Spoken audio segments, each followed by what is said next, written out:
Hello বন্ধু, আসসালামু আলাইকুম। আজকে চলে এসেছি আমাদের জমির দিকে, কারণ আমাদের যে ধানের জমিগুলো আছে আজকে রাত্রে প্রচুর বৃষ্টি পড়েছে, তাই জন্য সেগুলোকেই দেখতে এসেছি। আর এখানে বন্ধু আমাদের ওয়েস্ট বেঙ্গলে প্রচুর আজকে রাত্রে বৃষ্টি পড়েছে। আর দেখো আমাদের ধানের জমিগুলোর অবস্থা কি হয়ে গেছে, চারদিক দিয়ে শুধু জলই তোমরা দেখতে পাবে। আর এত গরিব মানুষের তো বন্ধু এই ধানগুলোই সম্পদ, আর এই সম্পদগুলো যদি বৃষ্টির মধ্যে ভিজে যায় তাহলে আমাদের অবস্থাগুলো কি হবে বন্ধু, তোমরা একবার ভেবে রেখেছো? তো চলো বন্ধু, আজকে তোমাদের দেখাবো আমাদের জমিগুলোর অবস্থা কি হয়েছে। তো চলো তোমরা দেখো বন্ধু এই দৃশ্যটা, এখানে কতটা জল হয়েছে, এই জমিগুলো কত উঁচু, তবুও এখানে কতটা জল হয়েছে, আর এদিক দিয়ে কতটা জল যাচ্ছে বন্ধু তোমরা দেখো। এই তোমরা যে জমিগুলো দেখতে পাচ্ছ এগুলো জমি কিন্তু কয়েকদিন পরেই কাটে নেওয়ার সম্ভাবনা ছিল, কিন্তু এখন বৃষ্টির জন্য কতদিন পর কাটবে জানি না, কারণ জমিগুলোতে প্রচুর জল হয়ে গেছে তাই জন্য। তো চলো, এই যে জমিগুলো আছে এই জমিগুলো কিন্তু সম্পূর্ণ গরিব মানুষের জমি বন্ধু। আমাদের দিকে কেউ ওই রকম ধনী মানুষ নেই যে জমি চাষ করে, সব গরিব মানুষ কিন্তু এদিকে আমাদের জমি চাষ করে। তো চলো বন্ধু দেখো তোমরা, চারদিকে এত জল হয়ে গেছে, যেটা কিন্তু খুবই দুঃখজনক ব্যাপার হয়ে গেছে বন্ধু।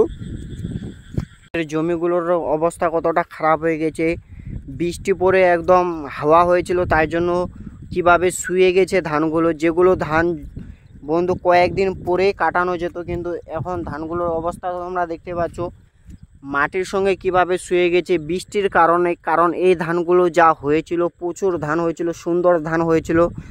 আর দেখো পাশে আমাদের যে তোমরা উঁচু উঁচু ঢিপুগুলো দেখতে পাচ্ছ সেগুলো কিন্তু আমাদের জমি। আর কতটা জল হয়ে গেছে তোমরা কিন্তু এখানে লক্ষ্য করো, এতটা জল হয়ে গেছে যে এগুলোতে জমিতে কিন্তু কিছু ও জলই ছিল না বন্ধু, কিন্তু একটা বৃষ্টিতে কতটা জল হয়ে গেছে। তো জল হয়েছে তো হতেই পারে, কি আছে, কিন্তু ওই আল্লাহ বৃষ্টি দিয়েছে, আবার সূর্যর দিবে, আবার এই জল উপরেই চলে যাবে। তো চলো বন্ধু, আমাদের যে ধানগুলো কেটেছিলাম তোমরা হয়তো দেখেছো আমার ভিডিওতে মিনি ব্লগে, তো আজকে তোমাদের দেখাবো ওই ধানগুলোর অবস্থা কি হয়ে গেছে। আমরা প্রচুর গরিব মানুষ বন্ধু, আমরা গ্রামের মানুষ, এই ধান চাষ করেই খাই। আর এই ধান চাষে যদি বৃষ্টির জলে মিশে যায় তাহলে আমাদের অবস্থা কি হবে তোমরা একবার লক্ষ্য করেছো বন্ধু? তো ওখানে দেখতে পাচ্ছ বন্ধু একটা ওখানে পাখি আছে, সে পাখিটা অনেক বড় বন্ধু, তোমরা কিন্তু লক্ষ্য করো। দেখো বন্ধু পাখিটা কত বড় ভাই, এত বড় যে আমার মোবাইলটাকে নিয়ে চলে যেতে পারে। হাউ, তবুও ওখান থেকে যাচ্ছে না।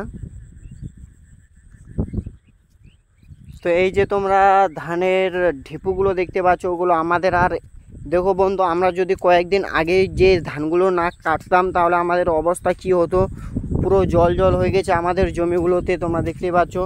আর এই সকাল ভিজা বৃষ্টিতে তোমরা ঘাসটার একবার ভিউটা নিয়ে নাও। দেখো বন্ধু ঘাসের ভিউটা কত সুন্দর এসছে। আর তোমরা দেখতে পাচ্ছ এই জমিগুলো থেকে জল এখন বাইরে চলে যাচ্ছে। আর ওই যে কবুতরটা ওখানে কিন্তু আছে,